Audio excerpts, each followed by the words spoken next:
aqui no meio. Boa tarde para todo mundo. A importância do Comitê Territorial na construção de uma política pública de educação integral. Então, em 20 minutos... Tchau, Edu. Boa viagem para vocês. Então, em 20 minutos, eu vou fazer algumas provocações e muito preocupado em dar um tom mais de animação, tá? Bem de animação, porque é muita coisa bonita que está acontecendo no país e nós estamos vivendo um momento muito delicado, que está causando muita preocupação. Um momento delicado no Brasil, mas que muita gente não está olhando o que está passando no mundo inteiro, que é todo o planeta que está vivendo um tempo de incerteza, porque a gente não sabe como sustentar a vida. Então, o limite do modelo econômico não é um problema do Brasil, é um problema do planeta, tá? Mas no Brasil está tendo uma conotação assustadora que os anos de colonização enraizaram profundamente um ódio em que gente que acumulou muita riqueza não quer abrir mão nem de um pedacinho. E aí o ataque a esses projetos que vêm aí de democracia, o ataque a uma escola pública de qualidade. Então a gente está num momento muito delicado.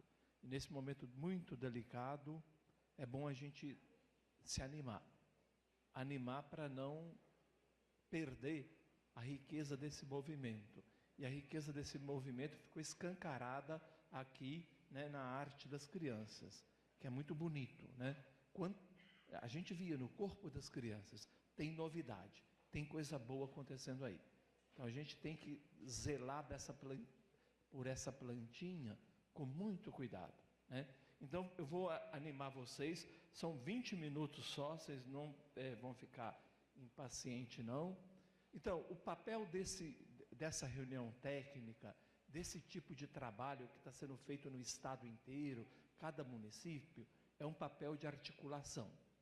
Mas para essa articulação ser substancial, é necessário ter processo de criação em cada escola, em cada lugar.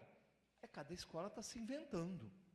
E aqui, pelos painéis que estão expostos lá fora, e pelo que as crianças mostraram aqui, as professoras mostraram, tem criação acontecendo, não é? E aí vai consolidando um movimento de uma escola diferente, viva, alegre, né? Uma escola mais habilitada para responder os desafios que o mundo está apresentando para ela.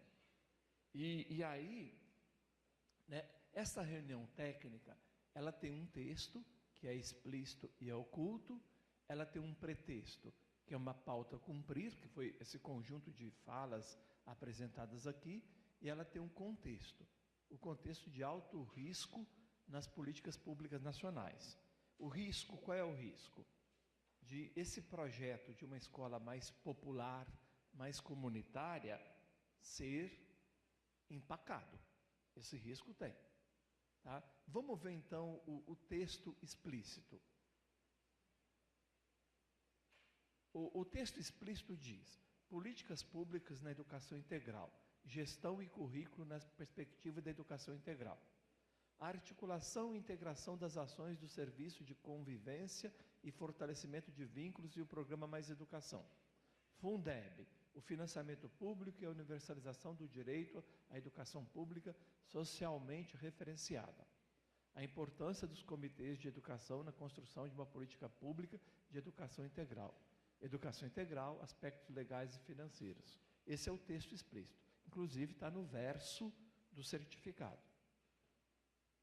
O primeiro ponto do texto explícito: políticas públicas na educação integral, gestão e currículo na perspectiva da educação integral. O que eu poderia colocar para vocês para provocar? Problemas com a gestão.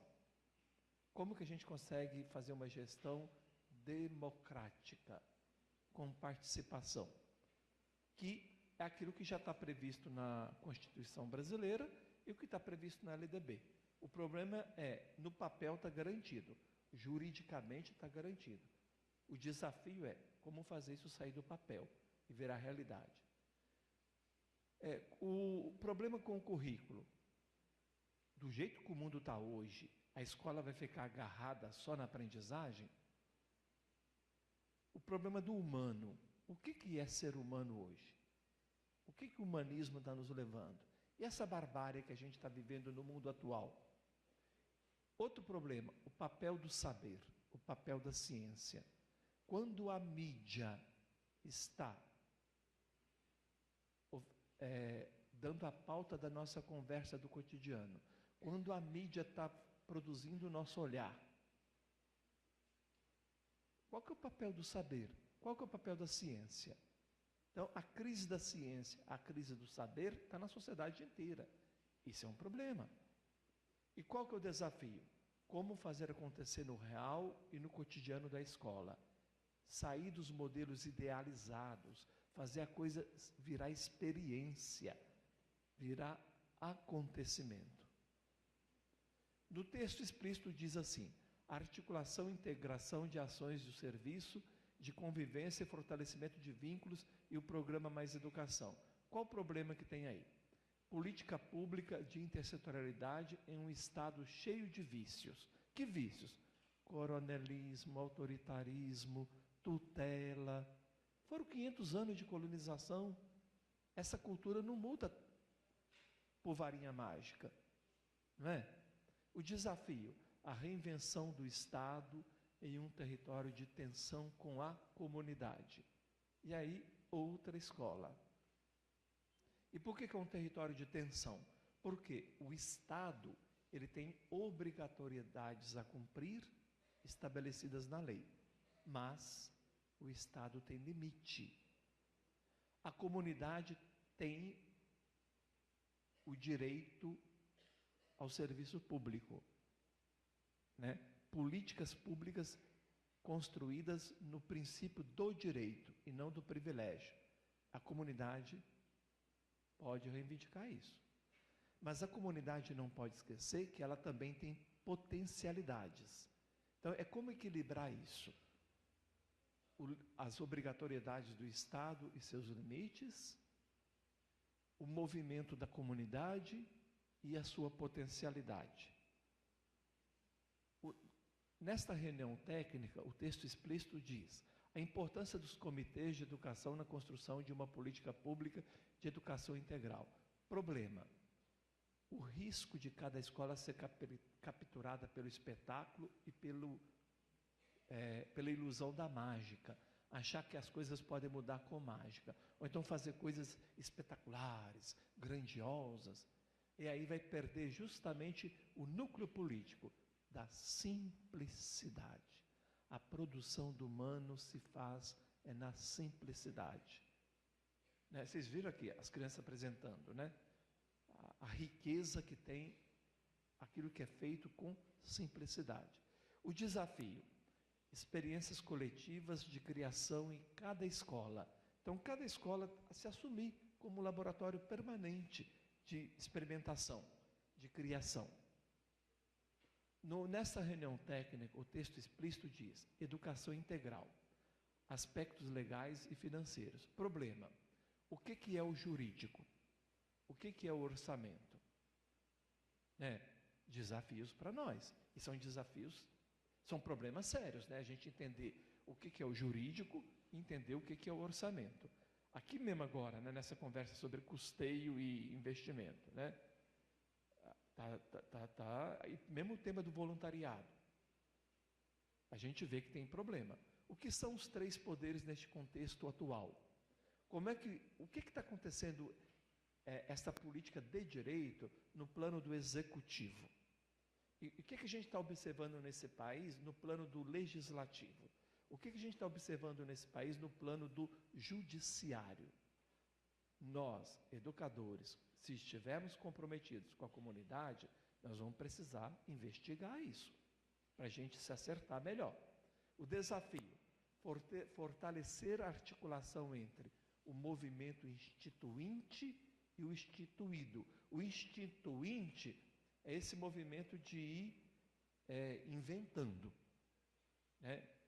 descobrindo, inventando, abrindo caminhos. O instituído é aquilo que a gente vai estabelecendo juridicamente para sustentar, para dar sustentabilidade. Por exemplo, nós estamos vivendo um momento especial no país de reelaboração dos planos municipais de educação, que vão ser decenais.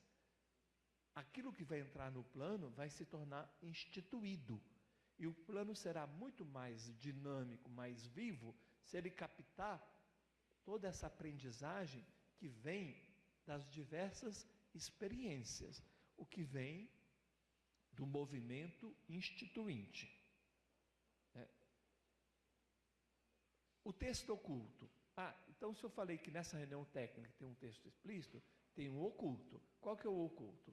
A rede de agenciamentos que se produz aqui, que ninguém controla. O Anderson não controla, a pauta não controla. Uma rede de agenciamentos que se tece aqui, quando a gente toma cafezinho, quando a gente cochicha, né, quando a gente comenta as apresentações. Essa rede de afetos, né, que a gente cria amizade, pega e-mail, vai se comunicar, vai trocar experiência, não é?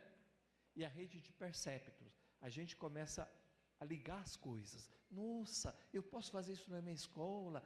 Eu lembrei disso. Então, quer dizer, a gente vai também solidarizando uma leitura de mundo, né? Uma percepção, uma compreensão, uma interpretação, uma produção de saberes, que vai estar acontecendo aqui, tudo na forma de rede. Esse é o texto oculto. Eu acho que esse vai ter mais efeito do que as coisas que a gente ouviu aqui. Muito mais. Vai sustentar esse movimento bonito que está acontecendo no país inteiro. Eu acho que o texto oculto é poderosíssimo.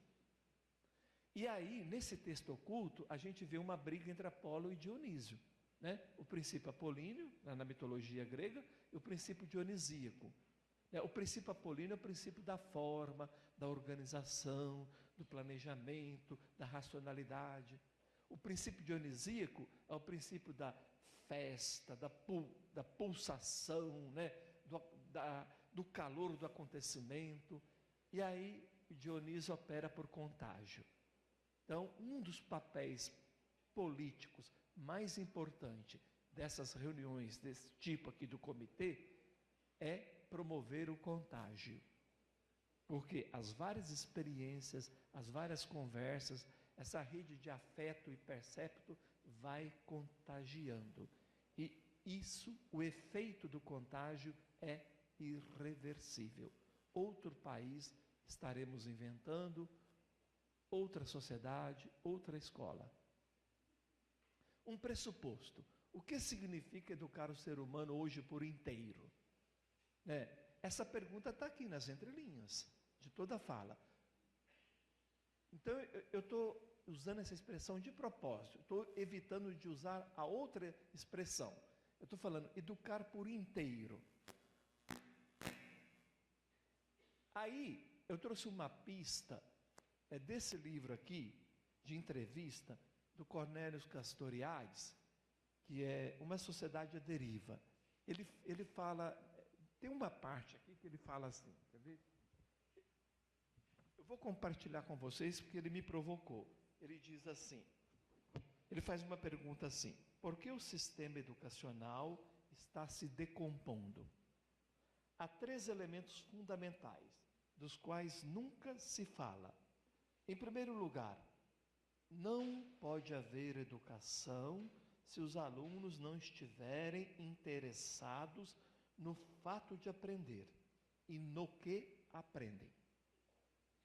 Atualmente, somos incapazes de fornecer uma resposta a esta questão. A única resposta real, derrisória, aliás, é: com seu diploma você poderá conseguir o trabalho, o que nem é mesmo verdade. A escola torna-se assim uma fábrica de produção de certificados de aptidão profissional. Então, o Castoriadis está criticando isso. Segunda coisa, em segundo lugar, a questão dos professores. Lecionar não é uma profissão como as outras. Não é uma profissão para ganhar a vida. Ele coloca entre aspas. Lecionar é ensinar as crianças a gostarem de aprender. E para isso é preciso gostar de lecionar e gostar das crianças. Não se consegue transmitir nada se não estiver imbuído desses dois amores. E se não se for capaz de inspirar amor. Castoriadis, não sou eu não, hein? Aí depois ele fala o terceiro ponto. Escolher exige ser capaz de se orientar e ter uma hierarquia de valores. Onde estão os valores da sociedade atual? Numa sociedade que, na verdade, afirma como único valor o dinheiro, e que, mesmo nesse plano, é incoerente, já que precisa de técnicos em informática a quem paga 30 ou 40 mil francos por mês, assim que sai da faculdade, ao passo que só dá 15 aos professores deles, quem irá se tornar professor de matemática amanhã? E por que um juiz que pode ter de decidir assuntos que envolvem centenas de milhões irá continuar íntegro? Então, Castoriadis, ele traz 3 dimensões, que são essas dimensões aí, para a gente aprender um olhar mais amplo, interessado em aprender e no que aprende, quem somos nós, os professores, né, com esses 2 amores, o amor pelo ensino e o amor pelo educando. E depois ele fala, olha, tem um problema sério aí, mais amplo, o problema do valor, a questão dos valores, né, usar uma linguagem da filosofia técnica, o tema da axiologia, não é um problema da escola, é um problema da sociedade. Olha que batalha que se apresenta para nós, não é? Porque numa sociedade que está, como ele fala aqui, à deriva, está sem rumo, adoecida, enferma, o problema dos valores se torna um problema sério, não é? Então, eu quis compartilhar com vocês isso que eu acabei de ler do Castoriadis, para provocar a gente a pensar. Aí, eu lembrei também desse livrinho aqui, La Riche, né, do Sébastien Fauré, né, que é francês, do movimento de educação libertária do começo do século 1900 e pouco, né, que inspirou muitas experiências de educação libertária pelo mundo afora, né? Uma muito conhecida foi aquela experiência da escola racional do Francisco Ferrer Guardia, lá em Barcelona, 1900 e pouco, acho que foi até 1900 e... não sei se até... durou uns 20 anos, eu acho, a experiência do Guardia, né? Aí, nessa experiência aí, La Riche, que traduzindo do francês para o português é colmeia, ele fala assim, para pensar uma educação por inteiro, eu copiei dele isso aqui, está aqui nesse livrinho. Ele fala assim, mediante a vida ao ar livre, uma dieta regular, higiene, limpeza, passeio, esportes e atividade. Com tudo isso, formamos seres sadios, vigorosos e belos. Então, essa é uma dimensão, né? Na vida ao ar livre, uma dieta regular, higiene e limpeza. Tá. Formamos seres sadios, vigorosos e belos. Mediante o ensino racional, pelo estudo atraente, pela observação, pelo debate e pelo espírito crítico, formamos inteligências cultivadas. Olha, uma outra dimensão para pensar o ser humano por inteiro. O que é educar por inteiro? Mediante o ensino racional, pelo estudo atraente, pela observação, pelo debate e pelo espírito crítico. Com tudo isso, nós formamos inteligências cultivadas. Uma dimensão. E a outra dimensão? Pelo exemplo, doçura, persuasão e ternura, formamos consciências retas, vontades firmes e corações afetuosos. Olha, outra dimensão. Então a gente viu 3 dimensões, né? A dimensão de seres sadios, vigorosos e belos, inteligências cultivadas e consciências retas, vontades firmes e corações afetuosos. eu quis compartilhar isso com vocês para provocar também a gente pensar. O que nós estamos entendendo por educação por inteiro? O pressuposto, então, o que significa educar o ser humano hoje por inteiro? Eu acho que essa pergunta não tem resposta definitiva nunca, né? Ela vai ficar aí atazanando a gente, para provocar a gente também nas várias experiências. E aí, o educar por inteiro, se a gente for pensar em uma perspectiva de autonomia e democracia, tal como está previsto na LDB, então é uma criação sem descanso. É o experimentar coletivo de cada escola. Então não para nunca, não tem descanso. E nessa perspectiva da autonomia, uma educação para a autonomia, uma educação que contribua para formar seres humanos, para uma sociedade cada vez mais democrática, então a gente tem que explorar as pistas oferecidas pelos macrocampos. Os macrocampos são fabulosos. Lá tem muita pista. Então, vamos explorar. Vamos, então, inventar uma outra educação. Tá? Então, eu quis compartilhar isso com vocês para provocar, animar, saírem daqui pensando que uma reunião técnica, esses encontros dos comitês, tem essa dimensão política, a dimensão do contágio, a dimensão de fazer todo mundo sair daqui mais animado, cheio de ideias, né? Cheio de inspiração, né? E com o coração muito fortalecido, que o nosso compromisso, em primeiro lugar, é com cada criança, cada adolescente, cada jovem que estão na escola conosco, tá? Com muita responsabilidade, para não desperdiçar o potencial dessa turminha nova que está vindo aí. Se nós desperdiçarmos esse potencial, é uma sociedade inteira que perde, é o país inteiro que perde. Então, eu quis organizar isso para vocês, para animar, para a gente sair daqui com bastante inspiração, tá bom? Posso terminar, Anderson? Acabei. O Anderson pediu para falar mais.